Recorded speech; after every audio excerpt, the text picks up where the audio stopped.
Hello everyone, we welcome you in our YouTube channel mathematical concepts. स्वागत है आप सभी का हमारे यूट्यूब चैनल मैथमेटिकल कॉन्सेप्ट्स में। आज से हम लोग डिफरेंशियल इक्वेशन स्टार्ट करने वाले हैं। ये एक एप्लीकेशन टॉपिक है डिफरेंशियल कैलकुलस और इंटीग्रल कैलकुलस का, यानी कि इसमें दोनों के कॉन्सेप्ट ऑलमोस्ट इक्वली लगते हैं और इसका एप्लीकेशन इतना वाइड है कि आप इसको इंजीनियरिंग से लेकर साइंसेस तक सभी फील्ड्स में देख सकते हैं। ये सारे कंडीशंस में पूछे जाने वाला टॉपिक है, चाहे वो इंटरमीडिएट बेस्ड कंपटीशन हो, चाहे ग्रेजुएशन बेस्ड कंपटीशन हो, चाहे पोस्ट ग्रेजुएशन बेस्ड कंपटीशन है। तो ये बहुत इंपॉर्टेंट टॉपिक है और साथ ही साथ ये जो है बहुत सारी कैलकुलेशंस में, चाहे इंजीनियरिंग की हो चाहे रिसर्च की हो, वहाँ पर ये एक एडिशनल टूल की तरह, कैलकुलेशन टूल की तरह भी यूज़ होता है। ठीक है, तो you can find in so many areas this topic differential equations. Okay, so today we are going to discuss the basic concept which is very important and it will build up your base, और साथ ही साथ हम कुछ problem discuss करेंगे previous year question paper से। Okay, तो basic concept अगर आपने समझ लिया है तो फिर उसके बाद तो आप सारी डिफरेंशियल इक्वेशन बहुत इजीली कर लेंगे।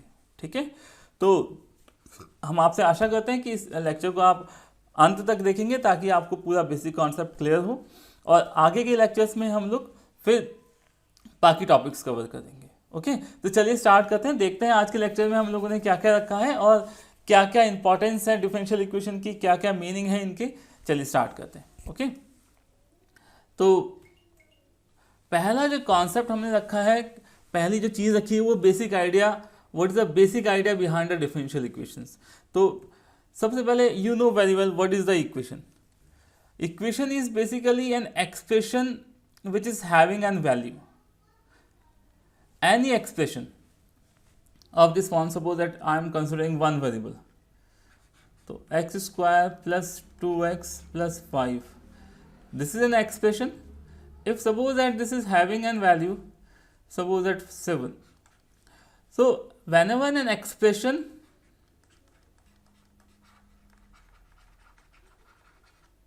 having a value with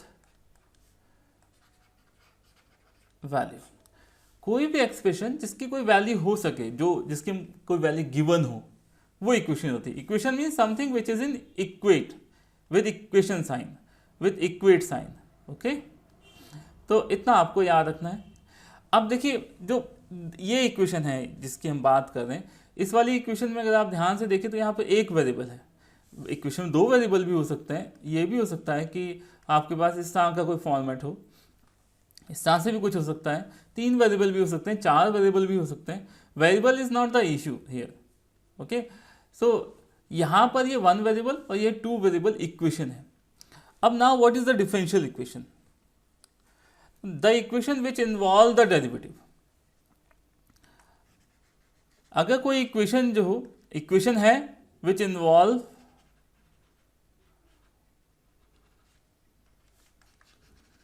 the derivative. अब डेरिवेटिव किसका, क्वेश्चन ये आता है कि डेरिवेटिव किसका। Suppose that y is equal to, हमको fx दिया हुआ है, तो डेरिवेटिव किसका होता है? डिपेंडेंट वेरिएबल का। ये डिपेंडेंट वेरिएबल हुआ आपके पास और यहाँ पे जो x लिखा है वो इंडिपेंडेंट वेरिएबल है। तो अब डिपेंडेंट वेरिएबल का डेरिवेटिव इंडिपेंडेंट वेरिएबल के रिस्पेक्ट में क्या आएगा? अगर देखिए एक ही वेरिएबल है तो dy ओवर dx आएगा। और अगर आपके पास एक से ज़्यादा वेरिएबल है, suppose that you have this kind of structure F X Y, तो ओके, जो डेरिवेटिव आएगा, the derivative will be the partial derivative, not the complete derivative. Means it will be have this kind of structure. Okay, so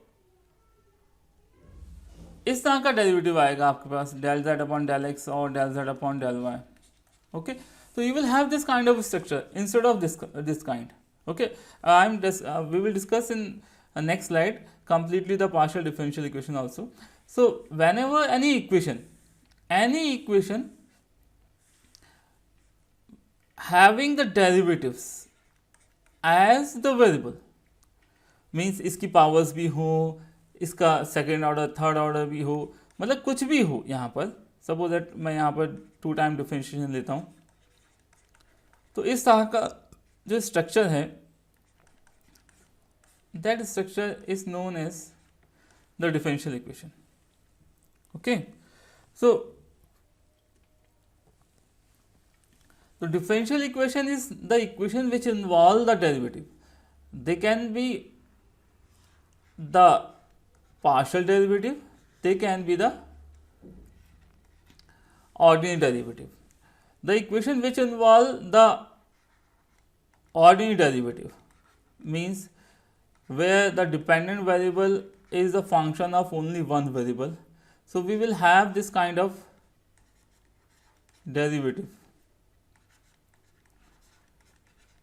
and we will have this kind of equations, d2y over dx square plus dy over dx plus x equals to y. And the equation which involve the partial derivatives is known as partial differential equations. It can have the partial derivative of dependent variable with respect to the independent variable. You can see here you have two independent variable x and y.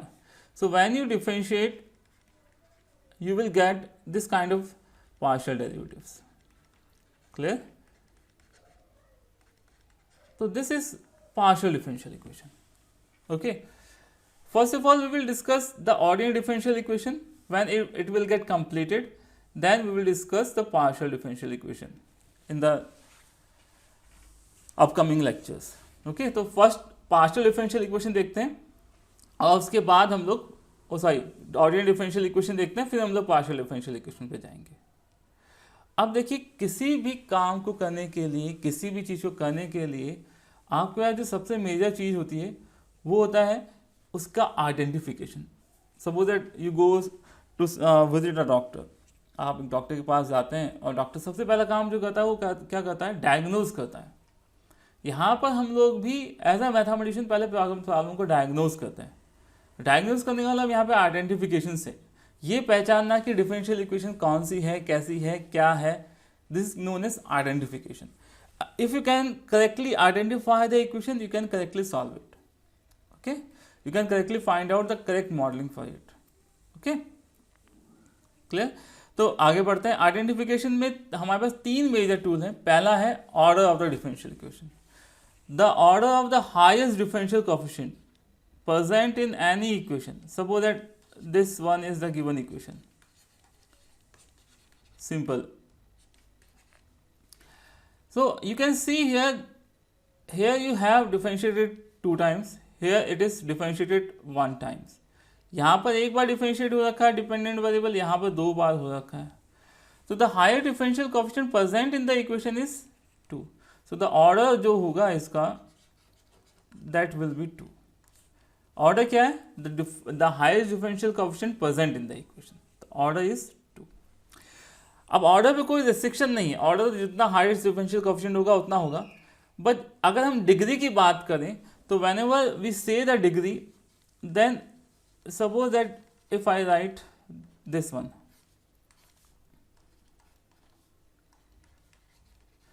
Then for to calculate the degree of any equation, it should be free from radicals. Radicals means the fraction powers, means 1/2, 3/2, इस तरह का कुछ भी structure अगर दिया हुआ है तो it should be free from radicals and fraction. means 1 में समथिंग ऐसा वाला नहीं होना चाहिए, डेरिवेटिव कहीं अपॉन में आ रहा है ऐसा नहीं होना चाहिए. तो अगर रेडिकल्स की पावर्स, मतलब रेडिकल पावर नहीं है डेरिवेटिव की और ना ही वो फ्रैक्शन में है, तो we can calculate the degree. इसको मोर जनरलाइज वे में कहूँ तो it should be in the polynomial form.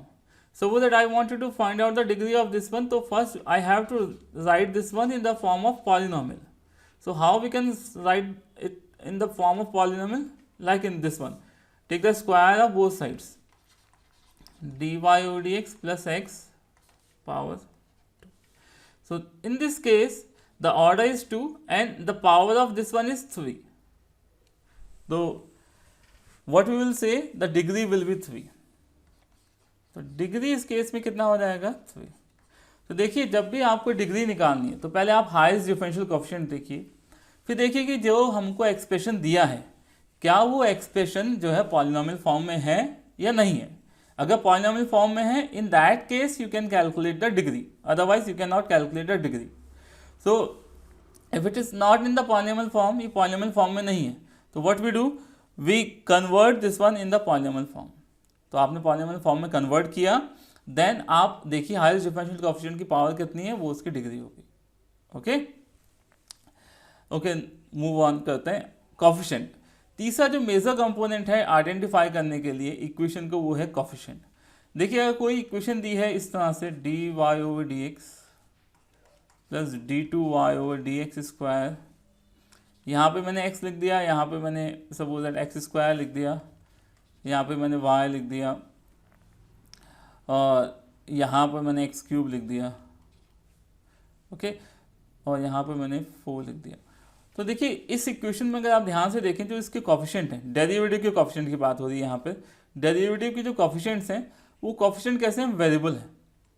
तो इस वाले केस में अगर हम बोलेंगे इसको, तो we will say that this is a differential equation with variable coefficients. तो अब यूज क्या होता है वेरिएबल कोएफिशिएंट्स का या कांस्टेंट कोएफिशिएंट्स का, according to it we can solve the equation. अगर यहाँ पर इस तरह से दिया हुआ है,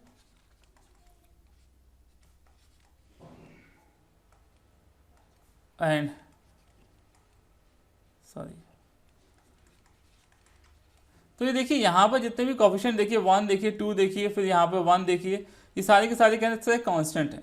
तो in this case we will call it coefficient, differential equation with constant coefficients. Okay, तो इसका काफ़ी अच्छा यूज़ है। अभी हम इसको जब आगे के टॉपिक्स कवर करेंगे तो उसमें बहुत अच्छे से कवर करेंगे। हाल फिलहाल के लिए आप ये याद रखिए कि आपको ऑर्डर, डिग्री और कोएफिशिएंट याद रखना है। सबसे पहले ऑर्डर से आइडेंटिफाई कीजिए। फर्स्ट ऑर्डर की इक्वेशन जनरली आपको देखने को मिलेगी, फर्स्ट ऑर्डर, फर्स्ट डिग्री, जो शुरू के टॉपिक्स हैं। फिर उसके बाद हम लोग हायर ऑर्डर डिस्कस करेंगे। फिर डिग्री देखिए आप, डिग्री कितनी है उसकी, फर्स्ट डिग्री है, सेकंड डिग्री है। फिर कोएफिशिएंट देखिए आप, कोएफिशिएंट के अकॉर्डिंग आप आइडेंटिफाई कीजिए, मीन्स ऑर्डर, डिग्री, फिर कोएफिशिएंट देखिए, आइडेंटिफाई कीजिए, फिर तब उसके बाद सॉल्यूशन की तरफ जाइए। ठीक है, तो चलिए पहले देख लेते हैं कि हम लोग डिफरेंशियल इक्वेशन में एक्चुअल में करते क्या क्या काम है। ठीक है, तो डिफरेंशियल इक्वेशन की स्टडीज में 3 फेजेस हैं। पहले है फॉर्मुलेशन। फॉर्मुलेशन का मीन्स है development,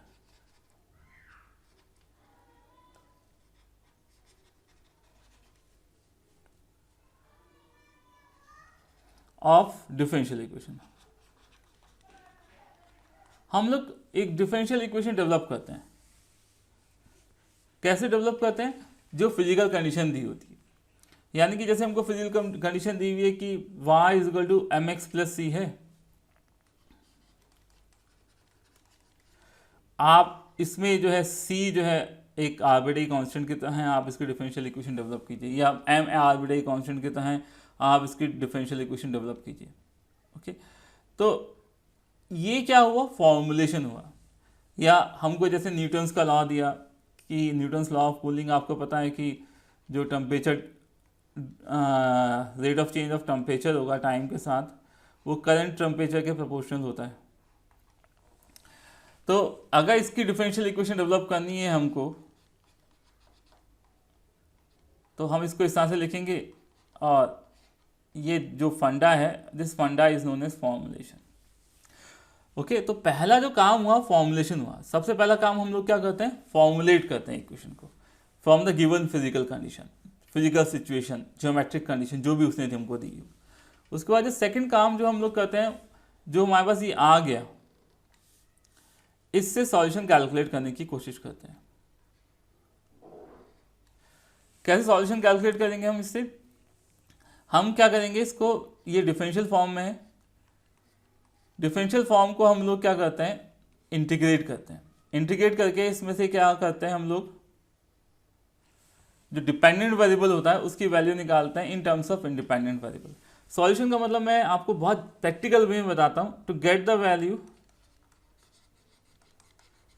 value of dependent variable in terms of independent variable, ये करना होता है हमको। यानी कि अगर y डिपेंडेंट है तो y की वैल्यू x के टर्म्स में निकालना is known as the solution. Solution का एक मतलब और भी है सॉल्यूशन का मतलब है कि आप जो भी आपने कंसिडर किया है equation, that should be satisfy by the value of dependent variable. जो भी आप डिपेंडेंट वेरिएबल की वैल्यू कैलकुलेट करेंगे इन terms of independent variable, that should satisfy the value of the given equation. Okay, third thing है कि जो आपका solution आ गया, सपोज दैट मेरे पास सॉल्यूशन आया इस फॉर्म का y equals to C E raise to power x, suppose that I got this one. So what I say that the value of y is increasing exponentially with respect to x. Okay, देखिए यहाँ exponentially increase कर रहा ना। तो यहाँ पर इसको बताना कि क्या सॉल्यूशन आया, इसका मतलब क्या होगा, that is known as interpretation, to explain the form of the solution.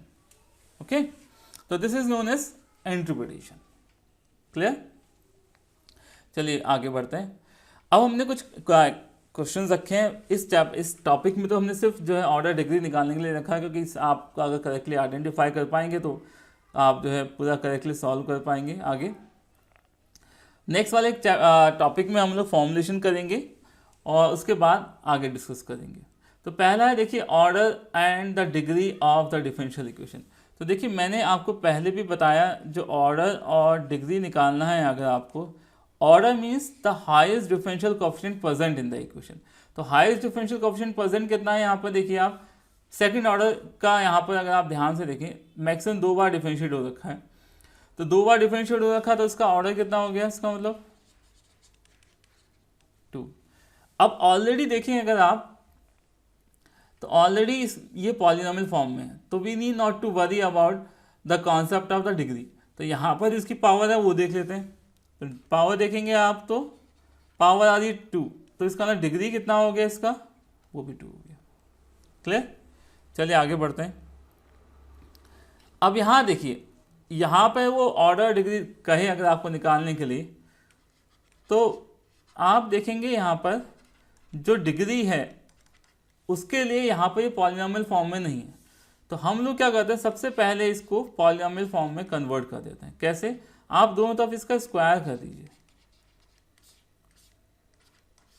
तो यहाँ पर जो you will left with cube, और यहाँ पर जो आपके पास आ जाएगा वो हो जाएगा इसका स्क्वायर और इसका स्क्वायर। तो देखिए यहाँ पे हाईएस्ट डिफरेंशियल कोएफिशिएंट कितना है, d2y/dx², यानी कि ऑर्डर कितना हो गया इसका 2। और यहाँ पर जो इसकी पावर है वो पावर दी है इसकी 2, तो डिग्री भी कितनी हो गई इसकी 2। तो ऑर्डर और डिग्री कितना हो गया इसका 2 हो गया। क्लियर? चलिए अब कह रहा है find the order and the degree of the following equation. अब देखिए यहाँ पर ये क्वेश्चन इंटेंशनली रखा गया है क्योंकि यहाँ पर देखिए एक्सपोनेंशियल फॉर्म में है, यहाँ पर ये ट्रिग्नोमेट्रिक फॉर्म में है। तो जब हम इसका ऑर्डर की बात करेंगे, जब हम इसके ऑर्डर की बात करें तो ये 5 आएगा। बट डिग्री देखेंगे तो यहाँ देखिए एक्सपोनेंशियल फंक्शन है, तो डिग्री जो अगर मैं इसकी कैलकुलेट करूंगा तो ये पॉलिनोमियल फॉर्म में आएगा। तो नॉट इन पॉलिनोमियल फॉर्म है, पॉलिनोमियल फॉर्म में है तो इसकी degree can not be calculate हो जाएगी। तो आप क्या लिखेंगे सीधा, कैन नॉट बी पॉसिबल और कैलकुलेटेड। ठीक है। ऐसे दूसरे वाले केस में देखिए ऑर्डर कितना हो गया, ऑर्डर हो गया इसका 4 और डिग्री फिर से वही ट्रिग्नोमेट्रिक फंक्शन है तो आप निकाल ही नहीं सकते, कोई पॉलिनोमियल बनेगा ही नहीं, पॉलिनोमियल है ही नहीं वो। तो ठीक है, तो नॉट पॉसिबल। इतना क्लियर है आपको आई थिंक। तो दोनों केस वही केस है जिसमें डिग्री नहीं निकाल सकती है, तो इसलिए हमने आपको ये इंटेंशनली रख के दिखाया है कि किस केस में हम लोग निकाल सकते हैं, किस केस में नहीं निकाल सकते हैं। चलिए आगे बढ़ते हैं। देखिए क्वेश्चन प्रीवियस ईयर प्रॉब्लम से है, तो ये सारे जितने हम जनरली क्वेश्चन कंसिडर करते हैं वो किसी ना किसी कंपटीशन में होते हैं। सारे कंपटीशन में एक ही तरह की प्रॉब्लम आती है 90%, सब में थोड़ा बहुत आगे पीछे का डिफरेंस होता है, बाकी सब ऑलमोस्ट सेम ही होता है। देखिए एक बात आप हमेशा ध्यान रखिए, जिस इक्वेशन का ऑर्डर जितना होगा उतने ही उसके सॉल्यूशन में आर्बिट्रेरी कांस्टेंट होगी। तो अगर आपको वो सिर्फ ये कहे कि ऑर्डर निकालिए, तो ऑर्डर निकालने के लिए सिर्फ आपको आर्बिट्रेरी कांस्टेंट देखने की जरूरत है, बाकी कुछ देखने की जरूरत नहीं। तो यहाँ पे ऑर्डर तो सिंपल आप डायरेक्टली बता सकते हैं कि यहाँ पे जो ऑर्डर आएगा वो ऑर्डर आएगा 1। क्यों आएगा ऑर्डर 1? क्योंकि यहाँ पे सिर्फ एक आर्बिट्रेरी कांस्टेंट है c। बट अगर आपको डिग्री निकालने के लिए गए तो कई बार डिग्री निकालने के लिए कई इसको एलिमिनेट करते समय डेरिवेटिव की डिग्री एक से ज़्यादा हो जाती है। तो इसको चेक करने के लिए हम लोग क्या करते हैं, यहाँ पहले दोनों तरफ लॉग ले लेते हैं। y देखिए लॉग लेंगे तो आप क्या होगा, एक्सपोनेंशियल और लॉग एक दूसरे को कैंसिल करेंगे। ई बेस पे लॉग ले रहे हैं हम लोग, 1 minus X square plus X under root 1 minus Y square equals to log C. मैं इसको log m इंटू एन लगा के log m plus N form में लिख देता हूँ, प्लस x हो जाएगा। अब आप इसको डिफ्रेंशिएट करिए, देखिए D Y over D X under root 1 minus X square plus यहाँ से कितना आएगा 1/2 under root 1 minus X square minus 2x into Y, square है यहाँ पर, plus x in 1/2 under root 1 minus Y square minus 2y, फिर y का करेंगे तो dy over dx, clear, plus under root 1 minus Y square equals to 1। ये 0 and this 1 is 1। Okay, तो यहाँ पे अगर आप देखेंगे तो डेरिवेटिव पॉलिनोमियल फॉर्म में है ऑलरेडी, कुछ चिंता करने की जरूरत ही नहीं है, और इसकी पावर है 1। तो डिग्री भी कितनी हो गई इसकी, इसका मतलब 1 हो गई। तो देखिए ये बहुत इंपॉर्टेंट टूल है ऑर्डर और डिग्री, किसी भी इक्वेशन को आइडेंटिफाई करने के लिए। अगर आप इक्वेशन करेक्टली आइडेंटिफाई नहीं कर सकते तो आप कभी भी सॉल्व नहीं कर पाएंगे, क्योंकि इतनी सारी इक्वेशन जम्बल्ड हो जाती है इतने एक साथ कि आपको आइडेंटिफाई करना मुश्किल होता है। तो सबसे पहले आइडेंटिफिकेशन बहुत इंपॉर्टेंट है, फिर उसके बाद फॉर्मुलेशन करेंगे अभी हम, और उसके बाद बाकी आगे इक्वेशन सॉल्व करना शुरू करेंगे। ठीक है, आई होप ये लेक्चर आपको अच्छे से क्लियर हुआ होगा। अगर कोई डाउट है तो आप कमेंट सेक्शन में हमको लिख के बता सकते हैं, हम आपका डाउट क्लियर कर देंगे। और अगर आप हमारे चैनल पर नए हैं तो हम आपको ये सजेस्ट करते हैं कि आप हमारा चैनल सब्सक्राइब करें, बेल आइकन का बटन दबाएं ताकि हमारे नोटिफिकेशन आप तक पहुंच सकें, और ये ज़्यादा से ज़्यादा लोगों के साथ शेयर करें, इस चैनल को लाइक करें, शेयर करें, सब्सक्राइब करें, और इसी तरह से हमारे साथ बने रहिए। हम लोग नए नए लेक्चर इसी तरह से लाते रहेंगे और कोशिश करते रहेंगे कि आपकी स्टडीज़ थोड़ी और आसान और सिंप्लीफाइड और ज़्यादा इंटरेस्टिंग बने आपके लिए। चलिए मिलते हैं नेक्स्ट लेक्चर में एक नए टॉपिक के साथ। Till then goodbye, thank you.